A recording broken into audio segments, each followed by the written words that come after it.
Ladies and gentlemen, good morning. Apostole, thank you very much for the honor of this invitation. Very much appreciated. Thank you very much, everyone, for being here with us. It is very well known that hydrogen is the dream fuel for decarbonization because its combustion does not yield any CO2 emissions. But problems around its production and especially storage and transportation has served as a barrier for its wide application on board ships and has shifted the attention of the industry towards hydrogen carriers, ammonia and methanol. These substances do not exist on Earth, so they have to be produced. And the problem is that the production of ammonia and methanol today is associated with very big emissions. And the only way that they can play the role that is anticipated for decarbonization is to be produced with green energy. As a matter of fact, only for the production of the fuel consumption of shipping with these fuels would require all the green energy produced today on Earth.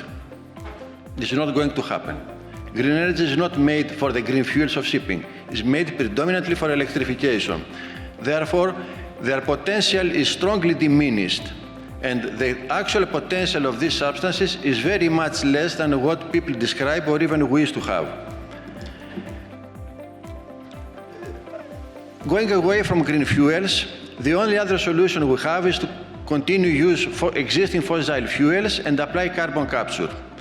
For a century, shipping has been sharing the same solution with many other industries in the form of oil.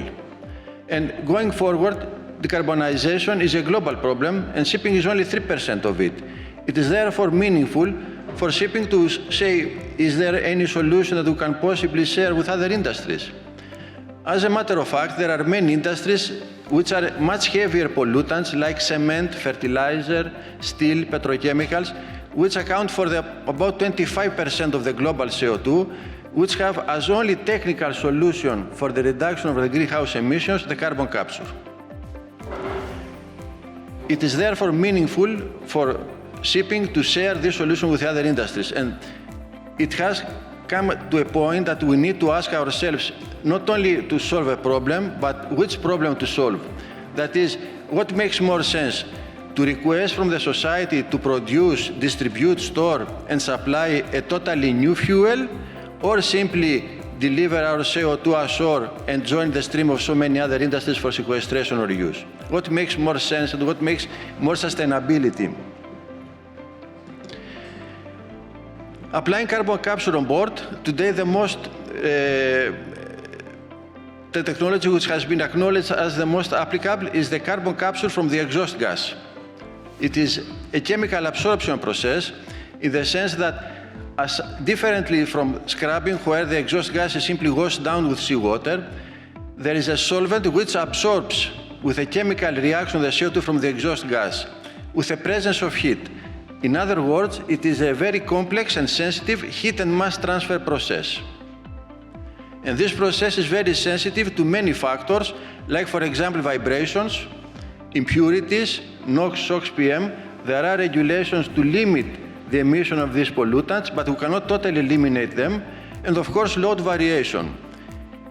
Apparently, the application of this technology, which is ideally suited for onshore industries, is not so straightforward for the application on board. And the performance of this technology will be strongly compromised in the sense that either will require too much energy or will produce CO2 of limited purity. And with regards to energy, we have to say that an absorption of 20% CO2 from the exhaust gas seems a little meaningful, but the energy consumption increases exponentially, and that CO2 without a purity of 100% is sludge. So, aside from this technology, there is the potential to use the pre-combustion capture on fuels like gas. How this works?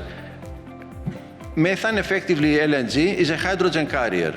We have the possibility to break the molecule of this hydrocarbon with pyrolysis into solid carbon and hydrogen, or with reforming into CO2 and hydrogen, and thus avoid the emission of hydrogen before the combustion of CO2 before the combustion of the fuel. What is the big benefit of this? What is the big merit of this solution? First of all, it produces the dream fuel of decarbonization on board.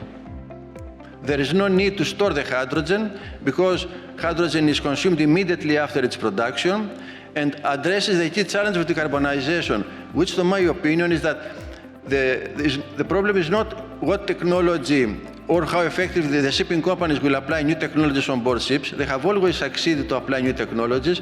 The problem is what onshore industries will provide to ships for reducing their emissions. So we disconnect from the demand to have hydrogen delivered on board. The hydrogen then becomes fuel to internal combustion engines or fuel cells. Hydrogen is a fuel which has several distinguished characteristics. First of all, it has a very high auto-ignition temperature, which means that it cannot be used alone. It needs also a pilot fuel. Then it has very high diffusivity, very high energy content, has very high burning velocity, and also very small quenching distance, which makes it ideal for burning with mixtures of LNG of gas. Initially, it has been studied with auto engines, which established the port admission principle. An incremental addition of hydrogen into natural gas has a lot of benefits because it introduces stability in the combustion. LNG has very slow burning velocity, and there are a lot of cycle-to-cycle and cylinder-to-cylinder instabilities. These are very much diminished. Then the addition of hydrogen expands the narrow operating window of the engine, pushing the limits to higher air-fuel ratios. At the same time, the increased stability of the combustion yields higher thermal efficiency and more complete combustion. The addition of hydrogen is the best solution to reduce the methane slip from this engine type. But going up to higher hydrogen contents, the things become more difficult because the acceleration of combustion is very big, and this results to pre-ignition, which can be catastrophic for the engine because it is associated with very high combustion pressures. If we want to increase the amount of hydrogen in this engine type, we have to either reduce the compression ratio or reduce the load. The good news comes from Japan because Mitsui has succeeded ahead of the combustion of ammonia to burn 100% hydrogen in a diesel engine.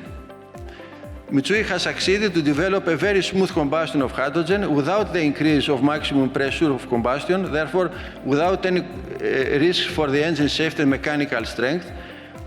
It has achieved a better thermal efficiency because the very high speed of burning of hydrogen simulates better the thermodynamic cycle of diesel, and there is only a slight increase of NOx, which can be easily handled with engine tuning. So the conclusion is that we have one engine which, without any modification, can burn to the maximum thermal efficiency liquid fuel, gas, and hydrogen. This is really very big news for the industry. The need to go away, or the invitation to consider other fuel solutions than fuel oil, takes us to gas turbines, which, for the combustion of gas, become very relevant. Gas turbine is also an engine which can burn any share of hydrogen and LNG from 0 to 100%. This engine has today very high thermal efficiency in the order of 37%. In a combined cycle, goes up to 46%. It cannot really compete the two-stroke engine, but is a very strong competitor for the four-stroke engines in case of ferries and the cruise ships. Of course, although it's not an internal combustion engine, we know very well that PEM fuel cells are a very good application for the use of hydrogen. It's also an excellent replacement for the traditional generator because they have outputs ranging from 200 kilowatt up to 1 and 3 megawatt. LNG as a fuel introduces many benefits. First of all, it takes us away from fuel quality disputes, which have been a key concern for the industry for so many years, and gives a much longer period of compliance without the need to invest on other solutions or other technologies than liquid fuel. I would like here to echo a little bit what was discussed earlier about the compliance cost. LNG comes with a minimum compliance cost. Shipping is a very competitive industry, and for many years, the competitiveness of a ship was determined from the minimum consumption in carrying a cargo from A to B. Things are changing, and what will now make sense is not the fuel consumption, the fuel cost plus the compliance cost. LNG comes with a minimum compliance cost and is far better to blend an engine with LNG rather than with a biofuel, which comes at a much higher price. Thank you very much for your attention, and we invite everyone to CIMAC because we have too much to offer to the industry. Appreciate it.